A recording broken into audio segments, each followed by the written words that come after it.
किसी जंगल में एक पेड़ पे एक तोता अपनी पत्नी तोती और एक छोटे बच्चे के साथ खुशी के साथ रह रहा था। उसी पेड़ पे एक कंजूस मालदार कबूतर और उसकी पत्नी कबूतरी भी रहते थे। वो दोनों काफी मालदार थे। उनके पास दुनिया की हर चीज मौजूद थी, लेकिन वो औलाद से महरूम थे। कबूतरी अक्सर कबूतर से कहती थी, देखो जी, हमारे पास दुनिया की हर चीज मौजूद है, किसी किस्म की कमी नहीं, सिर्फ औलाद की भूख है। तुम जंगल के गरीब परिंदों का ख्याल रखा करो, क्योंकि वो काफी गरीब हैं। उनको भोजन वगैरह खिलाया करो। कंजूस कबूतर अपनी पत्नी कबूतरी को जवाब में कहता था, क्या ये सारा माल मैंने दूसरों के लिए इकट्ठा किया था? क्या मैंने ये सारा माल दूसरों के लिए इकट्ठा किया था? मैंने बड़ी मेहनत से इकट्ठा किया है। मैं किसी दूसरे परिंदों को नहीं दूंगा, क्योंकि मेरा जमा किया हुआ सारा माल खत्म हो जाएगा। वक्त गुजरने के साथ साथ जंगल में कोई वबाई अमराज फैल गई, जिससे परिंदे बीमार होने लगे और कई वबा की वजह से मरने लगे। फिर एक दिन उनके हमसाए तोते और उसकी पत्नी तोती वबाई मर्ज में मुब्तला होके मर जाते हैं। उनका नन्हा मुन्ना बच्चा यतीम हो जाता है। कबूतर की पत्नी अपने पति से कहती है, अरे जी, हमारे पास कोई औलाद नहीं, क्यों ना हम इस बेचारे यतीम तोते के बच्चे को उठा के ले आए और अपना बच्चा बना ले। वो अकेले में चीख चीख के मर जाएगा। कंजूस कबूतर कहता है, अरे इस बच्चे को मत लाओ, क्योंकि अगर तुम उसको लाओगी तो हमें उसको भोजन वगैरह खिलाना पड़ेगा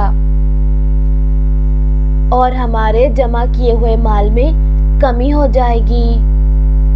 मजबूरन कबूतर की पत्नी खामोश हो जाती है। तोते का बच्चा सारी रात चीखता चिल्लाता रहता है और अपने माता पिता को आवाजें देता रहता है, जिसके चीखने की वजह से कबूतरी को काफी तकलीफ होती है, लेकिन वो अपने पति कबूतर की वजह से खामोश रहती है और बेचारी कोई मदद नहीं कर सकती थी और सारी रात सोती भी नहीं थी। जब सुबह होती है तो कबूतर भोजन वगैरह इकट्ठा करने के लिए जब सुबह होती है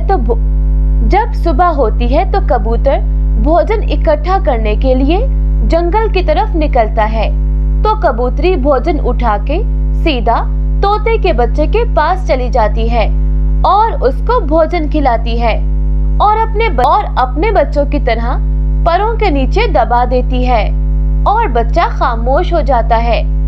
जिस समय कंजूस कबूतर के आने का वक्त होता है, कबूतरी फौरन अपने घर पे वापस लौट आती है।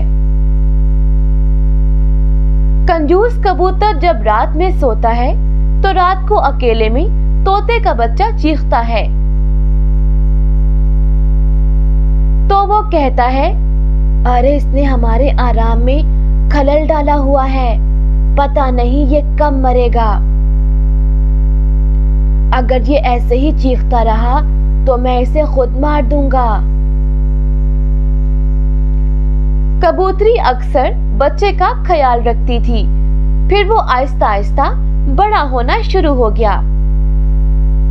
फिर कंजूस कबूतर बीमार पड़ जाता है और अपनी पत्नी से कहता है, अब मैं काफी बीमार हो गया हूँ, अब तुम जंगल से भोजन लाया करो ताकि हमारे माल में कमी ना हो जाए। कबूतर की पत्नी अपने पति के हुक्म पे जंगल में भोजन लाने के लिए चली जाती है। जब वो घर वापस आती है तो देखती है कि कबूतर मरा पड़ा होता है। वो काफी रोती है और काफी दिन परेशान हो जाने के बाद अकेली हो जाती है और तोते के बच्चे को अपने घर ले आती है और वो दोनों खुशी के साथ रहने लग जाते हैं। और वो तोते के बच्चे को सारे मालो दौलत का मालिक बना देती है और उसे कहती है, मेरा शौहर कबूतर काफी कंजूस था, ये मालो दौलत उसके काम ना आ सका और वो खाली ही इस दुनिया से चला गया। अब तुम मेरे बेटे हो, इस माल से जंगल के गरीब परिंदों का ख्याल किया करो और उनको भोजन वगैरह खिलाया करो। तोते का बच्चा जंगल के तमाम परिंदों की दावत करता है, बाद में उनको खूब खाना खिलाता है, जिससे वो काफी खुश हो जाते हैं। कंजूस की दौलत कभी भी कंजूस को नसीब नहीं होती।